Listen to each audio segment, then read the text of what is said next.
Hello एसजीटीवी students. तो बेटा जो आज का हमारा हिंदी के अंदर हम रिवाइज करेंगे वो है हमारे रिमझिम के अंदर हम करेंगे पार्ट 3 खिलौने वाला। उसके बाद व्याकरण में हम रिवाइज करेंगे लिंग, वचन और कारक। तो सबसे पहले देखिए रिमझिम में आपका पार्ट 3 खिलौने वाला।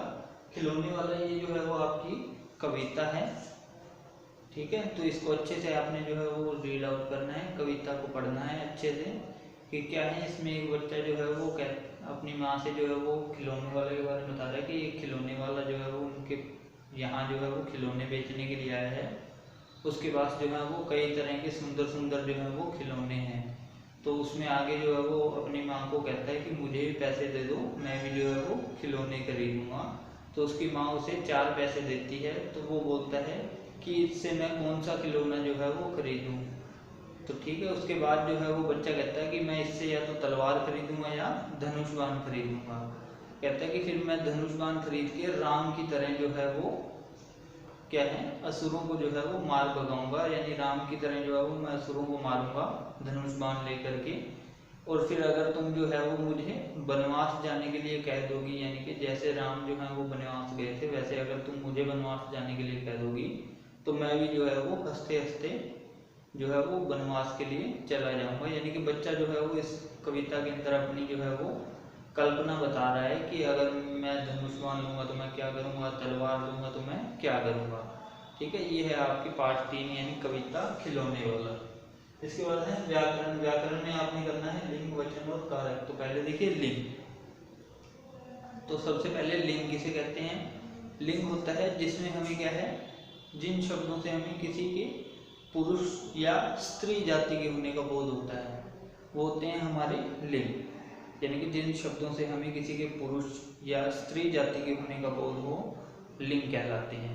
लिंग जो है वो 2 तरह के होते हैं, पुल्लिंग और स्त्रीलिंग। तो जो शब्द हमें पुरुष जाति का बोध कराते हैं वो हमारे पुल्लिंग होते हैं, और जो शब्द हमें स्त्री जाति का बोध कराते हैं वो हमारे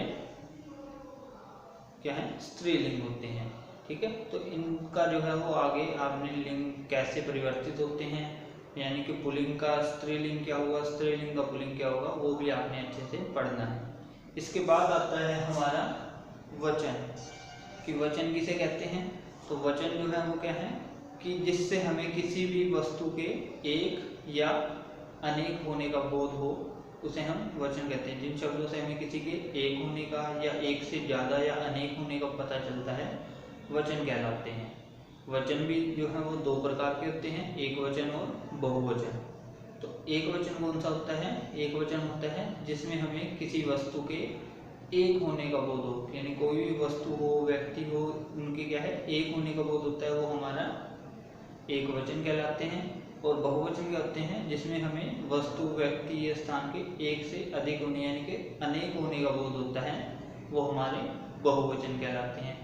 इसी प्रकार से इनको भी आपने पढ़ना है कि एक वचन से बहुवचन कैसे बनते हैं और बहुवचन से एक वचन कैसे बनते हैं। ठीक है, इसके बाद आता है हमारा कारक। देखिए कारक क्या होते हैं।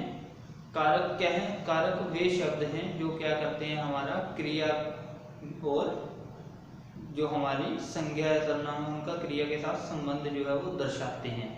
ठीक है, यानी कि एक तरह से इन्हें हम विभक्ति चिन्ह भी कह सकते हैं।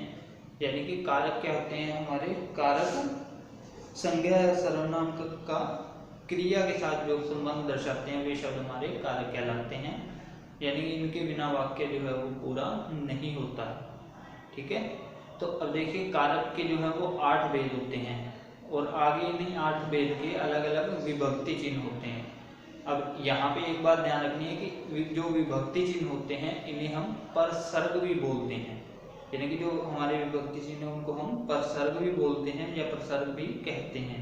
अब इनके 8 भेदों के जो विभक्ति चिन्ह है वो भी आपने अच्छे से जो है वो याद करने हैं।